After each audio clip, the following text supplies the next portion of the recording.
नमस्कार मित्रांनो, माझ्या यूट्यूब चॅनलवर तुम्हा सर्वांचे पुन्हा एकदा स्वागत आहे। आज आपण एक महत्त्वाच्या आणि मोठ्या अपडेटबद्दल चर्चा करणार आहोत। राज्य शासकीय कर्मचारी व पेन्शनधारकांसाठी 53% वाढीव महागाई भत्ता लागू करण्यात आला आहे आणि त्याचा लाभ जानेवारी 2025च्या वेतन फेब्रुवारीमध्ये मिळणार आहे। तुम्ही संपूर्ण माहिती जाणून घेण्यासाठी हा व्हिडिओ शेवटपर्यंत नक्की पहा।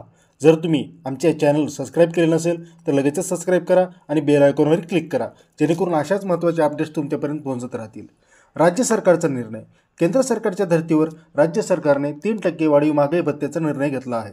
त्यामुळे एकूण डीए 50%वरून आता 53% वाढेल।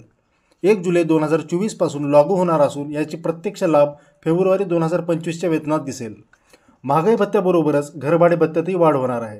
ग्रामीण भागासाठी 10%, शहरी भागासाठी 20% आणि महानगरासाठी 30% अशा प्रकारे घरभाडे भत्त्यात वाढ होणार आहे।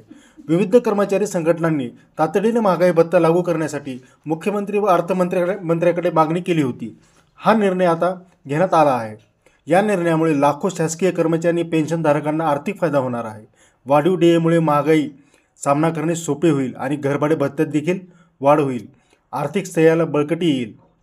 फायनान्स डिपार्टमेंटकडून यासंबंधी शासन निर्णय लवकरच जारी होणार आहे। यामुळे तुम्हाला अपडेटसाठी सतत संपर्कात राहावे लागेल। मित्रांनो, हा निर्णय तुम्हाला कसा वाटतो? तुमचे मत नक्की कळवा। व्हिडिओला लाईक करा, शेअर करा आणि आमच्यासोबत अपडेटेड राहा। धन्यवाद मित्रांनो। जय महाराष्ट्र।